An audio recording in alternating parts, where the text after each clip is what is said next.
What you hear in this story will show you how profound things can sometimes be that happen silently. That morning, Isabel hadn't even noticed how her hands were shaking as she worked in the kitchen. For 6 years, she'd followed the same routine every morning, getting up at 5, making breakfast, ironing Marcus's shirts, checking Lily's school bag. But today was different. Today was court day. Sometimes a moment comes when the truth is revealed that changes the course of your entire life. Dawn was breaking outside the window. Isabel placed a cup in front of Marcus with trembling hands. He didn't even look up. He was engrossed in his phone, acting as if Isabel wasn't there. This coldness no longer burned Isabel's heart. She had grown accustomed to it. But today, she would learn the truth behind it. "The coffee's cold," Marcus said, pushing the cup aside. His voice was flat and emotionless. Isabel whispered. Her voice no longer held the old apology reflex. It was mechanical,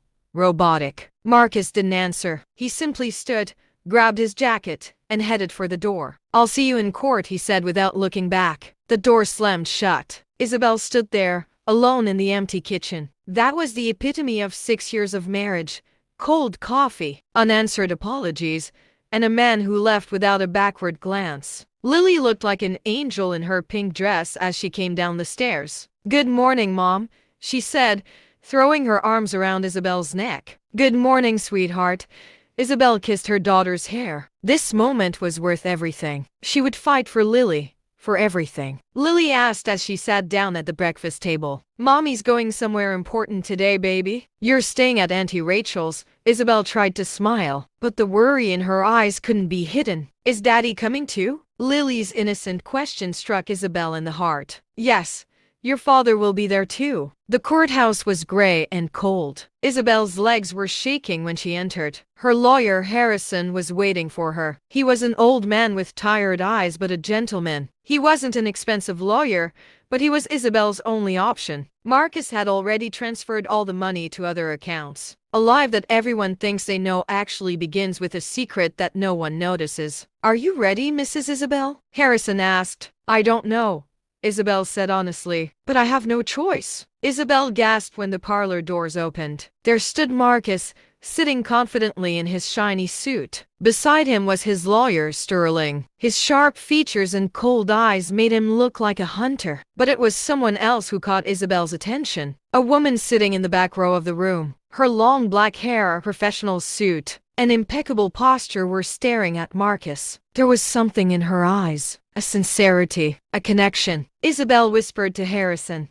"Dr. Vivian Cole, the child psychologist Marcus will use as his witness." Isabel felt queasy. That perfume coming from Marcus's shirts. It was from this woman. When the hearing began, Sterling immediately went on the offensive. He had a folder in his hand. "Your Honor," he said harshly, "you have before you a case of failure, Mrs. Isabel. Did Crawford fulfill a single responsibility as a homemaker for 6 years? No?" Isabel's hands clenched into fists. Sterling showed her photos. The messy kitchen, the dirty laundry, the messy room. They were all photos Marcus had taken that week when Isabel had been sick. 3 days in bed with a high fever. 3 days when she had asked Marcus for help, but he had refused, saying, "I was too busy." "These photos are Mrs. Isabel E's. It shows negligence," Sterling continued. "But there's worse." Credit card statements appeared. Luxury bags, expensive meals, jewelry. Isabel stared at the screen in shock. She hadn't taken any of it. Marcus had. He'd lied to her, saying,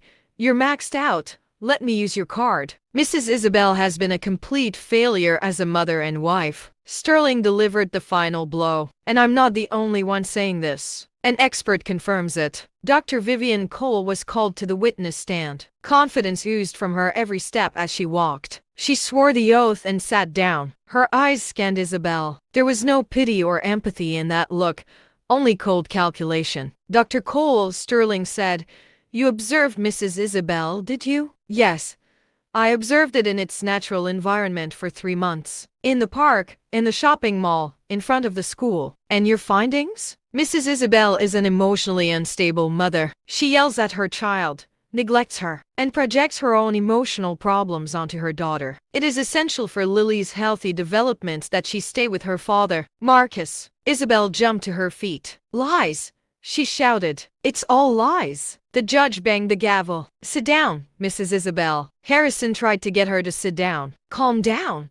You're doing exactly what they want. They want you to look hysterical. But it was too late. The damage had been done. Isabel's scream had exposed her emotional instability to everyone in the room, just as Dr. Vivian had predicted. When the hearing recessed, Isabel went out into the hallway. She couldn't breathe. Harrison came to her. I know it's hard, but you have to hang on. That woman is a liar, Isabel said through tears. She's Marcus's mistress. I recognized her perfume. Can you prove it? No, but I know. I feel it. Harrison sighed. Feeling isn't enough, Isabel. You need proof. And they have proof we don't have. That night, he laid Lily down on the bed. Her daughter slept peacefully in his arms. Isabel shed tears as she stroked her hair. I won't lose you, she whispered. I swear I won't. Lily stirred slightly. She had something in her hand. The old tablet she'd found under the pillow. The screen was cracked, the corners broken. Why was Lily still keeping this old tablet when the new one was sitting on the table? Isabel frowned but didn't dwell on it. She was too tired. She was too devastated. The hearing continued the next day. This time, Isabel was on the witness stand, her hands clasped together, trying to keep her voice calm. Mrs. Isabel, Sterling walked over to her. Do you consider yourself a good mother? Yes. Is that so? The house is a mess. You make luxury purchases with credit cards. You yell at your child. Is that a good mother? I'm sick. Yes. Patient history. But you have no proof, do you? No hospital report. No doctor's report. Just your word. In Isabel's eyes, my husband set me up. Oh, of course. Everyone does you wrong. It's never your fault. My mistake was trusting my husband. Isabel's voice rose. Sterling smiled. It was exactly what he wanted. Judge, the witness is hysterical. Dr. Cole's findings are corroborated. Isabel collapsed. She buried her face in her hands. She had lost it. She had lost everything. At the end of the hearing, the judge prepared to announce his decision. I've reviewed all the documents, he said. Marcus Crawford's evidence is overwhelming. The photographs, financial records, and especially Dr. Cole's expert testimony cast serious doubt on Mrs. Isabel's parental competence. Isabel's heart stopped. Is this the end? Therefore, as a court, stop. The voice was sharp and clear. Everyone turned. Lily stood in the doorway, in her school uniform, alone. Her eyes were determined. Lily. Marcus jumped to his feet. What are you doing here? Get out. But Lily didn't move. She walked slowly toward the judge, holding the old tablet in her hand. Everything seemed ordinary, until one detail disrupted the entire order. Your Honor, he said in a small voice, but loud enough to be heard throughout the courtroom. Can I show you something my mother doesn't know? The judge was about to bring down his gavel when he stopped. His eyes locked on the little girl at the door. The cracked tablet in Lily's hand was like a shining light in the middle of the courtroom. Lily, get out of here now. Marcus's voice was full of panic. His face was bright red. Guards, get this boy out. Your Honor, this is disrespectful. Sterling jumped to his feet. A child cannot be allowed to interfere with the hearing. It's against the rules of procedure. But the judge raised his hand. There was silence throughout the courtroom. Everyone was looking at Lily at that moment. There was determination in the little girl's eyes. There was no fear, only a burning desire to tell the truth. Everyone be quiet, the judge said harshly. Then he looked at Lily. His voice softened. Come here, young lady. You're not being hurt, are you? No, Your Honor.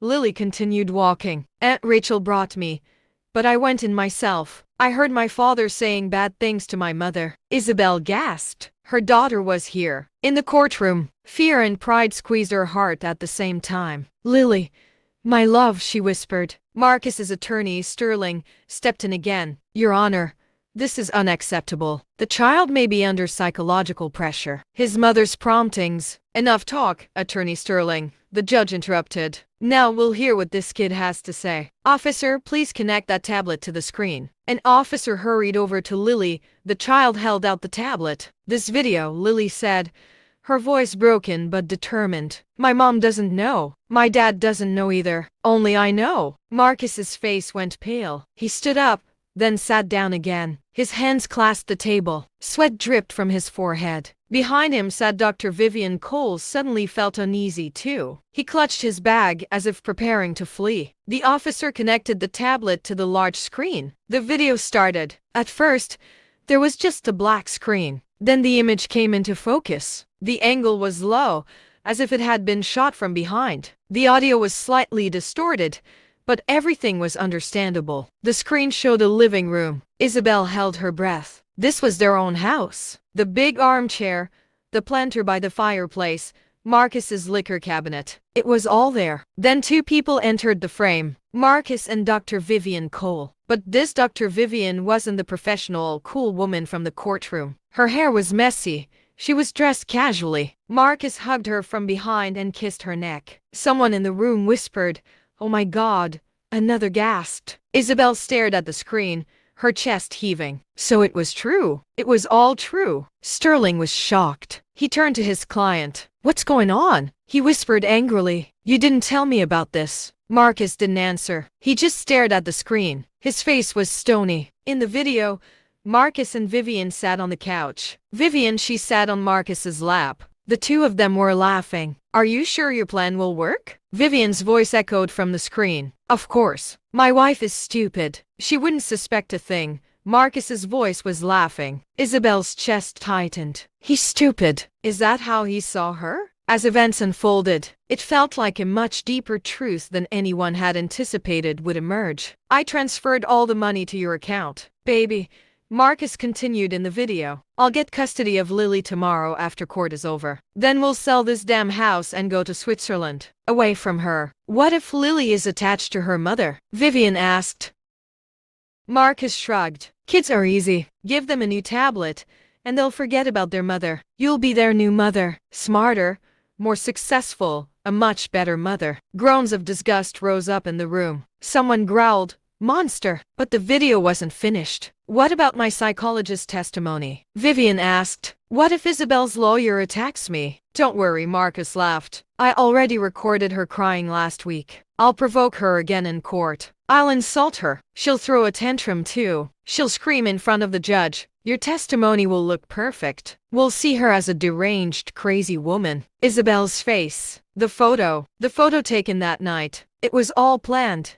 Everything. In the video, Marcus and Vivian raised their glasses. "Here's to the end of Isabel." They clinked and laughed. The video ended. The screen went black. There was a deep silence in the hall. No one was breathing. Everyone was frozen in shock. Then chaos began. "Catch that woman!" someone shouted. Vivian, who was sitting in the back, jumped up and ran for the back door. But the judge was faster. "Guards, close the doors. Arrest that woman." The judge banged his gavel angrily. Two guards grabbed Vivian. She screamed, "Let me go! I was just helping. Marcus forced me." "Shut up!" Marcus turned away angrily. But if he noticed, it was too late. Judge stood up. His face was bright red. He slammed his hands on the table. "Mr. Marcus Crawford." His voice echoed through the courtroom. "You lied to this court. You gave false witness. You framed your wife. You stole her money. And most despicable of all, you tried to manipulate your own daughter." Marcus couldn't even stand up. His legs wouldn't budge. He just sat there, his face gray. "This video,"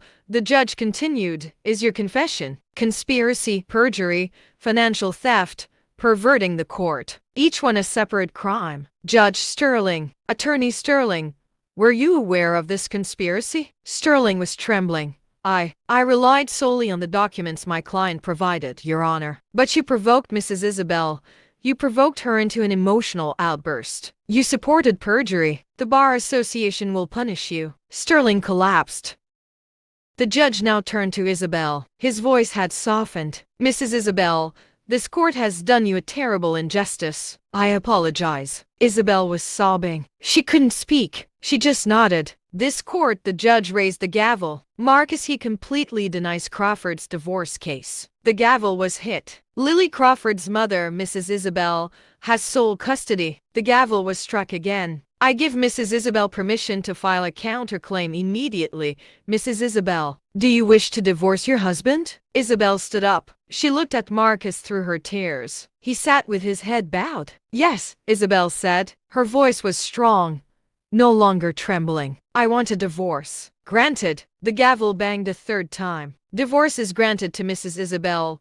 Reason, treason, and fraud. The house and all its possessions belong to Mrs. Isabel. The gavel was struck a fourth time. And finally, the judge's voice was now dispensing justice. Marcus Crawford and Dr. Vivian Cole, you are arrested for conspiracy, perjury, financial theft, and obstruction of court. Two guards approached Marcus. The man didn't resist. When the handcuffs were placed on him, he simply looked at Lily.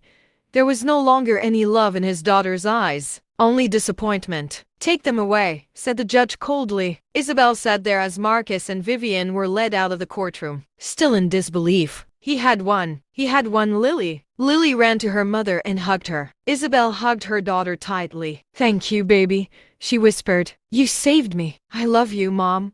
Lily hugged her mother. Dad lied. You're not bad. You're the best, Mom. Isabel cried so hard she couldn't speak. She just held her daughter, not letting go. Attorney Harrison came over. His eyes were moist. We won, Isabel. We totally won. As the room emptied, Isabel still held onto Lily. Finally, Lawyer Harrison gently touched her. Let's go. There's no need to stay here anymore. Isabel stood. She took Lily's hand. On her way out, she paused at the door. She turned back. This room had seen the darkest days of her life. But now there was light. The sun was shining outside. Isabel took a deep breath. For the first time, she felt free. Isabel's legs were still shaking as she descended the courthouse steps, holding Lily's hand. She was free, yes, but that freedom came with a sudden, overwhelming emptiness. It was like emerging into the sunlight after years of walking through a dark tunnel, dazzling, foreign yet hopeful.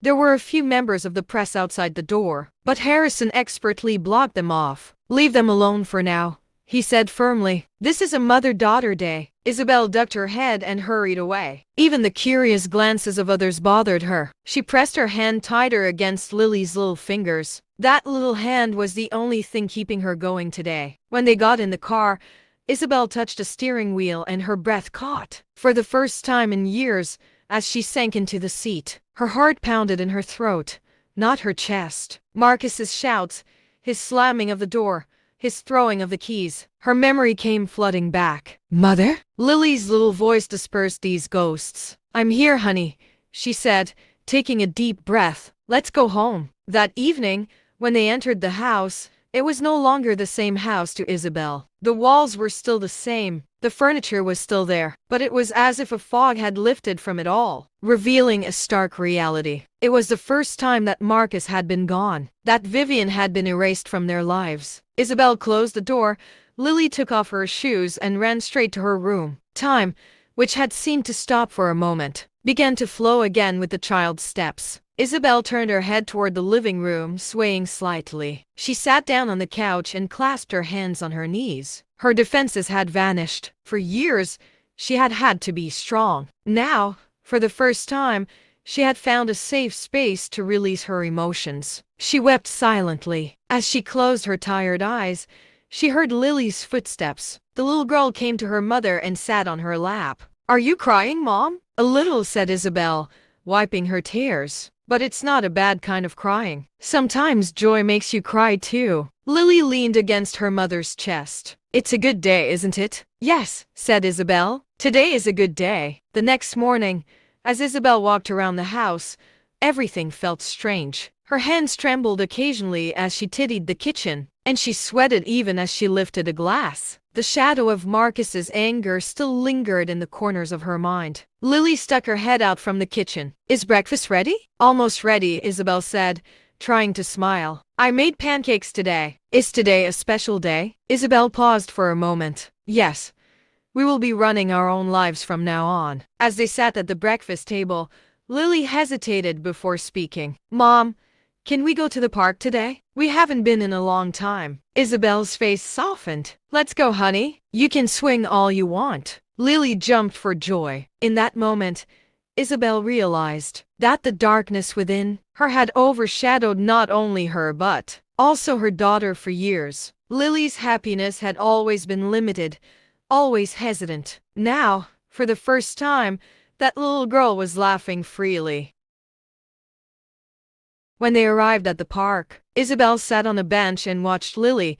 She was smiling widely, running down the slide, talking to other children. Isabel felt a pang of pride, a little sadness, and a lot of gratitude. Suddenly, a woman sat down next to her. She had a thin face and gentle eyes. "Your daughter is so energetic," she said, laughing. "Yes," Isabel said. "Today is the first time I've seen her like this in a long time." "Every child feels that way when they feel secure," the woman said. "Your face is tired, but also bright. I suppose you've been through something difficult?" Isabel hesitated, but finally nodded. "Yes, but it's over." The woman put her hand on his arm. "Everything that ends is a new beginning." Isabel thought about the woman's words that night. A new beginning. Maybe it really was. A few days later, when it was time to move, Isabel went through the rooms of the house. She'd packed a suitcase of clothes, Lily's toys, a few photographs. The rest were shadows from the past. Her heart felt lighter as she emptied each room. Lily stood in the doorway and looked in. "Are you afraid of this house, Mother?" "I used to be," Isabel said, "but I'm not afraid anymore. Because we're leaving." Lily hugged her mother's arm. "Is the new house nice?" "It's beautiful," Isabel said. "It even has a sunny balcony." On moving day, Harrison came to help. He looked at Isabel as he loaded the items into the truck. "Are you ready?" Isabel smiled, confident for the first time. Today starts all over again. The first thing they felt when they entered their new home was silence. A house empty and silent could be eerie. But in this house, the silence felt like peace. There were no dark memories, no doors slamming, no screams. Isabel took a deep breath. "Welcome, honey. Welcome," Lily said, and ran to her room. Isabel couldn't sleep that first night. She had to get used to the walls of her new home. But it wasn't fear she was, wondering how she would build the life she was about to live in 3 months from now. There was no money, no plan, but at least there was freedom. In the middle of the night, Lily woke up and came to him. "I had a bad dream." Isabel lifted the blanket. "Come here." The little girl curled up next to her mother. "Daddy was yelling in my dream." Isabel hugged her daughter tighter. "No one will yell anymore, honey. You're safe here. We're both safe." Lily closed her eyes. "I like it here, Mom." "Me too," Isabel whispered. In the weeks that followed, Isabel began to organize herself. She experimented with recipes in the small kitchen, taking notes in her notebook, and calculating ingredients. When the first order arrived through a friend, her hands trembled with excitement. Over time, the orders multiplied. The customers were delighted. The dishes she shared weren't just delicious. They seemed to reflect her inner sense of freedom. Lily was also changing during this time. She was coming home from school happier. Her teacher told Isabel, "Lily is much more cheerful and confident now."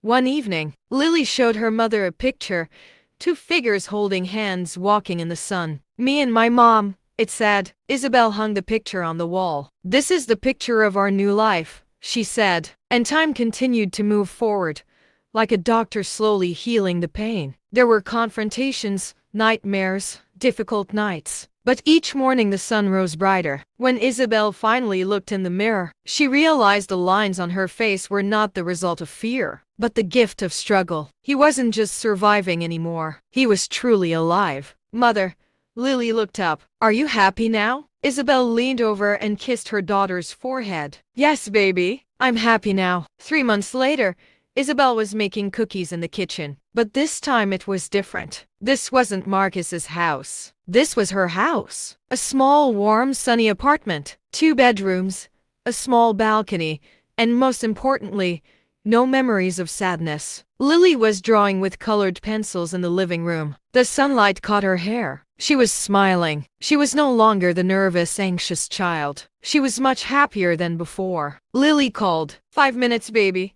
Isabel smiled as she looked at the oven. Her face was no longer lined with tired lines. Her eyes had a sparkle. The doorbell rang. Isabel wiped her hands and went to the door. It was Attorney Harrison. He had a file in his hand. "I come with good news," Harrison said as he entered. "Sit down, please."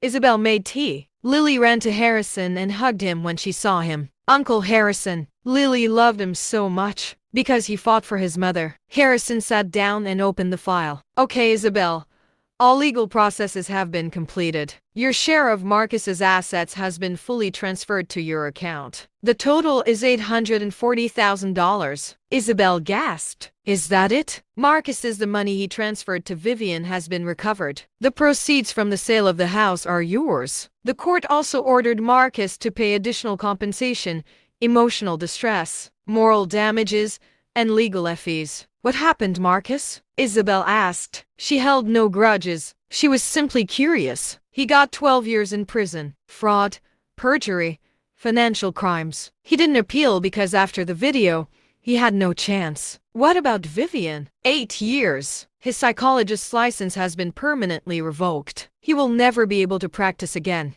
Lily came to her mother. Mom, when is Dad coming out? Isabel stroked her daughter's hair. After so long, baby. Will I miss him? Lily's eyes showed confusion. I don't know, honey, but it's your right to love your father. He did you wrong, but you can still love him. It's your decision, Lily thought. Then she shook her head. I don't want to think about that right now. I'm happy with you, Mom. Harrison smiled as he bit into the cookies. Isabel, these cookies are amazing. You could be a professional chef. Actually, Isabel began excitedly.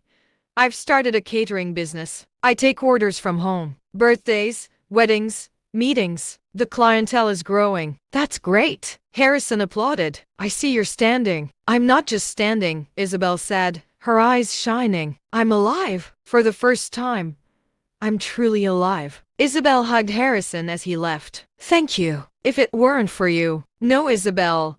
Harrison interrupted. If it weren't for Lily, that little girl saved you. As evening fell, Isabel and Lily sat on the balcony. The city lights were on. Lily leaned against her mother's side. Mother, Lily said quietly, I want to ask you something. Ask me, baby. Do you know why I made that video? Isabel turned to look at her daughter. No. I never asked. Why did you pull it? Lily took a deep breath. Their little fingers were intertwined. Because I didn't like Aunt Vivian. From where? One day she ran into us at the mall. She talked to you. She was very polite. But when you went to the bathroom, she said to my dad, your wife is too slow. Then she saw me at the park too, but she told my dad, your wife isn't watching the girl, but you were watching me, Mom. You were always watching me. Isabel's heart clenched. Go ahead, baby. Then one night Dad came home late. I went downstairs to show him my picture. But Dad had come with Vivian. Dad hugged her. I was so scared. I hid behind the flower pot, and I recorded it with my old tablet. Why didn't you tell me? Lily's eyes welled up. Because Dad said in the video, my wife is stupid. She won't know anything. I thought it was a big secret. Dad didn't want Mom to know, so I didn't tell. I didn't want to make Dad angry. Isabel held her daughter in her arms. You're such a smart girl, Lily. You're so brave. Things the characters had been hiding from their past were starting to surface one by one. But in court, Lily continued. The judge was going to separate you from Dad. Dad said you're bad. Vivian said so too. But that's not true. You're the best mom. That's why I had to show the video. Weren't you afraid? I was so scared. But I loved you more. Isabel cried so hard she couldn't speak. She just held Lily tight. This little girl was her hero. A 6-year-old boy had shown courage to save his mother. You know, baby, Isabel whispered as she wiped away her tears. You gave me life. You are my everything. Isabel, the following week he received a large catering order, a company event for 100 people. He spent the night without sleep. He prepared cakes, sandwiches, and salads. In the morning, he loaded them into his truck and drove them to the event. The customer was very pleased. These are delicious, Mrs. Isabel, said the company manager. I will recommend you to my friends. Isabel was smiling as she walked home. Her phone rang. It was a number she didn't recognize. Hello, Mrs. Isabel? I'm from Channel 7 News. I'm calling. Your story has made the news. We'd like to invite you for an interview. Isabel was surprised. My story? Yeah. It's titled Mother Saves Daughter's Life with Video. It got a lot of attention. People want to hear from you. Isabel thought about it. Then she agreed. Okay. But on one condition. Lily's face will be blurred. I want to protect her. Of course, Mrs. Isabel. The interview caused a huge stir when it was published. Hundreds of women sent messages to Isabel, saying, You're my inspiration. I've been through the same thing, and hearing your story gave me courage. Isabel answered every single one of them. She encouraged them. She offered advice. She started a support group. She met with women experiencing emotional abuse every week and spoke with them. 6 months later, Isabel opened a small cafe. She named it Lily's Kitchen. Lily's drawings hung in the window. The cafe quickly became popular, not just for the food but for the atmosphere. It was a place where women felt safe. One day, a familiar woman came into the cafe. Isabel didn't recognize her, but she approached shyly. Mrs. Isabel?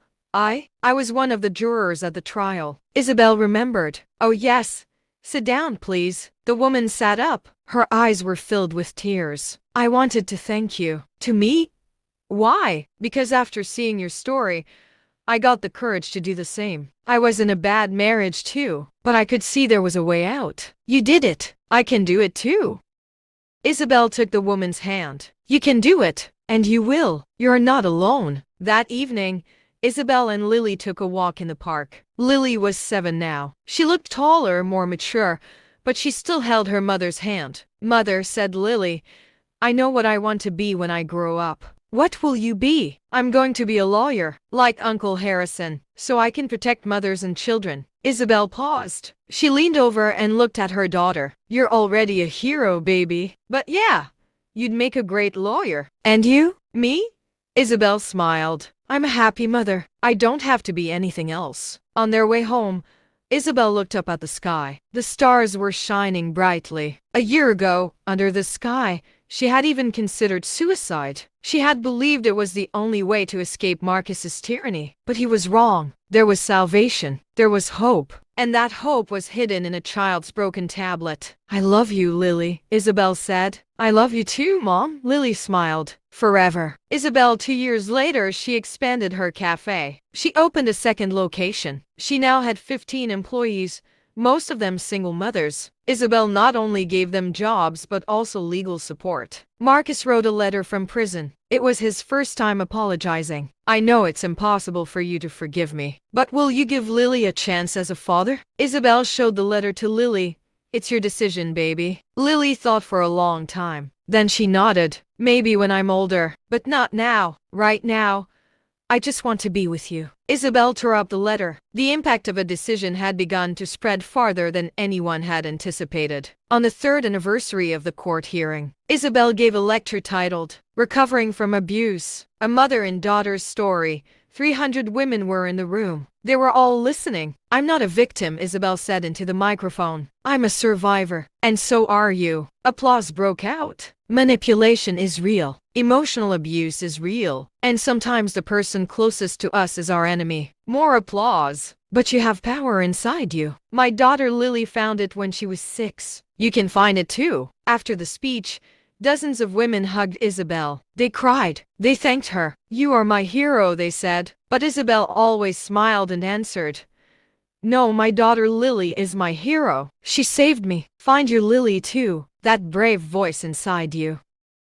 5 years later, Lily was 11 years old. She was in middle school. She had joined the debate club. Her speeches were sharp and persuasive. Her teachers were astonished. This girl is special, they said. She really is special. One day, she came home excited. Mom, I want to interview you for a school project. With me?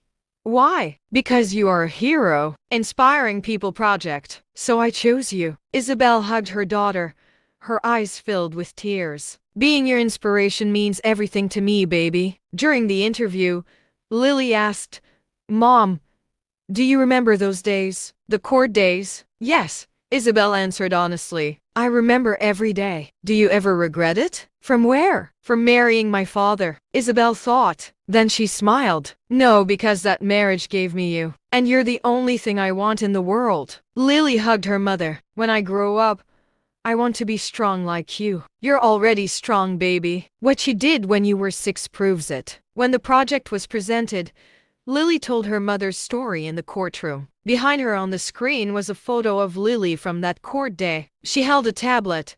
her face determined. "That's my mom," Lily said. "She never gave up, and I'll never give up on her either." The class gave a standing ovation. It had come to a point where nothing that was hidden could retain its former power. Years passed. Isabel was now 45. The cafe chain had expanded to 5 locations. She had written a book, The Truth in the Broken Tablet, a story of abuse and redemption. The book became a bestseller. Lily was 18 now. She'd gotten into law school. She had a full scholarship. "Mom," she'd said, showing me her acceptance letter, "I'm going to be just like Uncle Harrison, only better." Isabel had cried so much that day that her eyes were swollen from happiness. Marcus was released from prison. He tried to call Isabel, but Isabel had changed her number. He couldn't reach Lily either. The girl didn't want to see her father. "He's not my father anymore," she said. "You're everything to me, Mom." Marcus eventually moved to a small town. He lived alone. He regretted it, but it was too late. Vivian disappeared after her release from prison. No one ever heard from her. Her career, her reputation, everything was gone. All because of a single false video. Lily's graduation day, Isabel sat in the front row. When her daughter walked onto the stage and received her diploma, she stood and applauded. Tears welled up, but with pride. "I wouldn't be here without my mom," Lily said in her graduation speech. "She taught me about life. She taught me to persevere. And most importantly, she taught me to never be silent." That night, mother and daughter sat on the balcony, just like years ago. But now everything was different. There was no fear anymore. No uncertainty about the future. There was only peace. "Mother," said Lily, "what do you think would have happened if I hadn't gone to court that day?" Isabel thought, "I don't know, baby. Maybe we would have lost. Maybe I would have found another way. But you came along, and you changed everything." "Do you still have that tablet?" "Yeah." Isabel smiled. "I framed it and hung it on the wall. To remember me." "What?" "Sometimes the smallest voices are the loudest screams. Your voice was louder than anyone else that day, baby." Lily leaned against her mother. "I love you, Mom.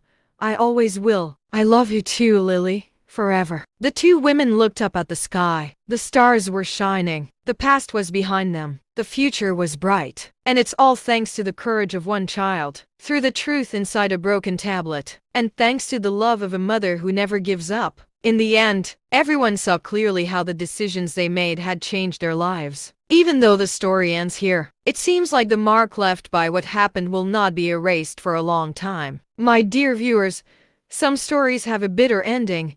Bitter endings that seem happy. Even though everything seems closed, there are many lessons to be learned in hindsight. The truth finally coming out became an opportunity for everyone to confront each other. Justice was served. In fact, the father of a missing child is in the story, so we must choose our spouse wisely. Children should never be sad.